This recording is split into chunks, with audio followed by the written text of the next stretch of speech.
जय श्रीमन्नारायण। जय श्रीमन्नारायण। ओम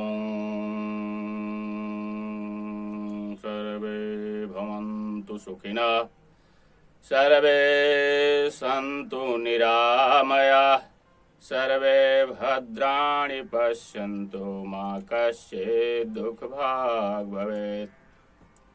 मित्रों,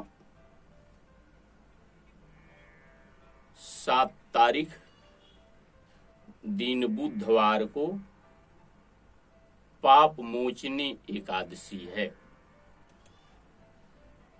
तो इसका नाम क्यों पड़ा? इस एकादशी का नाम पाप मोचनी क्यों पड़ा? इसलिए कि एक महात्मा थे, मेधातिथि।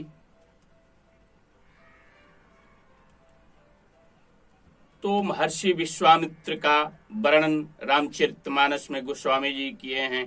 क्या किए हैं कि विश्वामित्र महामुनि ज्ञानी, बसहि विपिन शुभ आश्रम जानी। पवित्र स्थान समझ करके रमणीक वहां पर बैठ करके जहाँ मुनि योग यज्ञ मुनि करहीं तपस्या करते थे, यज्ञ करते थे, योग करते थे, तप करते थे, उसी के बगल में पुराणों में उसको सिद्धाश्रम, व्याघ्रसर इत्यादि कई नामों से जिक्र किया गया है। सिद्धाश्रम का वर्णन है। और उस जंगल से सटे हुए बगल में कुछ लोग कहते हैं, ऐसा वर्णन मिलता है, एक जंगल था, उसका नाम चैत्र रथ वन था। उस जंगल में मेधातिथि नामक मुनि तपस्या करते थे। और मेधातिथि जो है वो शैव उपासक थे शंकर भगवान के, और शिव द्रोहिणी, उससे द्रोह करने वाली अप्सराएं, गंधर्व कन्याएं वहां निवास करती थी। उनके तपस्या को देख करके देवराज इंद्र का सिंहासन डोल गया। बड़े बड़े तपस्वियों को देखकर सदैव इंद्र का सिंहासन डोल जाता है, भाई हमारा एक कुर्सी छीन न ले। तो देवराज इंद्र की प्रेरणा से कामदेव ने मंजू घोषा नामक अप्सरा को मुनि के पास भेजा। वह जाकर के अपने हाव भाव, चाल ढाल, गीत वादन इत्यादि से मुनि को प्रभावित करने लगी। मेधातिथि नौजवान थे ही, धीरे धीरे उसके मोह ममता और इसके प्यार और वो जो अपना दृश्य सब पेश करने लगी, उसके जाल में फंस गए। ऐसे करते करते 57 वर्ष का समय व्यतीत हो गया। इसके बाद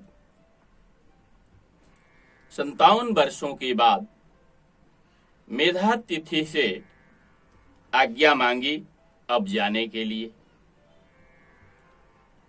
तब उनके कान पर जैसे चूंटी रेंगता है, ऐसे उनको एक बाइक झटका जैसा लगा मन के ऊपर, और आंतरिक चेतना जो है वो तीव्र हो गई।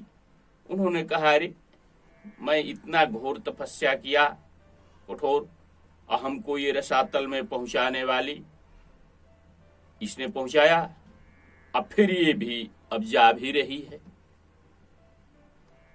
तो उन्होंने पिशाचिनी होने का उसे श्राप दे दिया। इस पर वो कांपने लगी, मुनि के क्रोध और श्राप से व्याकुल होकर कहने लगी कि महाराज, मैंने तो आज्ञा मांगी है, आप हमारे अपराध को क्षमा करें और मेरा यह पाप कैसे कटेगा आप हमें बताएं। महात्मा जी ने कहा कि चैत्र कृष्ण पक्ष के एकादशी को निराहार फल फूल इत्यादि तो ले सकते हैं, यह व्रत करो, इस व्रत के करने से यह पाप समाप्त हो जाएगा। इसके बाद वह महात्मा मेधातिथि अपने पिताजी के पास गए। उनके पिताजी च्यवन ऋषि, जिनके नाम पर अपभ्रंश होते होते चौसा नाम पड़ गया है, तो च्यवन ऋषि के पास पहुंचे और ये सारा बात च्यवन ऋषि जाने, इन्होंने बताया। च्यवन ऋषि बहुत नाराज हुए और मेधातिथि को उन्होंने कहा कि तुमने तो बहुत बड़ा गलती कर दिया, ये श्राप देने में अब जितनी तपस्या तुम्हारी समाप्त हो गई, इसका तुमको अपराध लग गया, तो यह अपराध कैसे छूटेगा? तो चैत्र कृष्ण पक्ष के एकादशी का व्रत करो। तो जो व्रत इन्होंने उसको बताया था, वही व्रत इनके पिताजी ने इनको बताया कि यह करोगे तब तुम्हारा पाप समाप्त होगा। तब से यह प्रचलन में है। इस एकादशी का नाम पाप मोचनी एकादशी पड़ गया। यह हृषिकेश पंचांग के अनुसार 7 तारीख दिन बुधवार को गृहस्थों के लिए है स्मार्ता नाम, और 8 तारीख दिन वीरवार को वैष्णवों के लिए है वैष्णवा नाम एकादशी है।